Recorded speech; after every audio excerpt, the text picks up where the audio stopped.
আসসালামু আলাইকুম রহমতুল্লাহ। কেমন আছেন সবাই? আশা করি ভালো আছেন। বৃষ্টি পড়তেছে আবার থামতেছে, এর মধ্যেই আমরা যাচ্ছি। আজকে একটা বিশেষ প্রোগ্রাম আছে, এজন্যই বৃষ্টির মধ্যে বের হওয়া। আমাদের বরিশালের বাইকিং গ্রুপ একটা বিবিআর,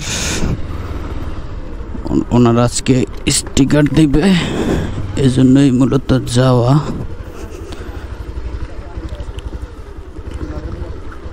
বৃষ্টিতে আমাদের রাস্তাঘাটের অবস্থা খুবই খারাপ। ধান নদী খালি তিনে বরিশাল, যেটা রাস্তাঘাটে আসলেই বোঝা যাবে, নদীতে যাওয়ার কোনো প্রয়োজন নাই।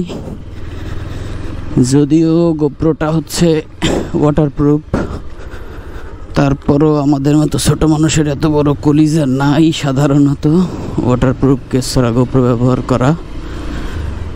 আমি আজকে ওয়াটারপ্রুফ কেস ছাড়াই বেরোইছি, আল্লাহ ভরসা। বৃষ্টিতে যে অবস্থা রাস্তাঘাটের, তাতে সাইকেল এর থেকে আগে যেতে পারে, কারণ প্রত্যেক জায়গায় জায়গায় পানি জমা।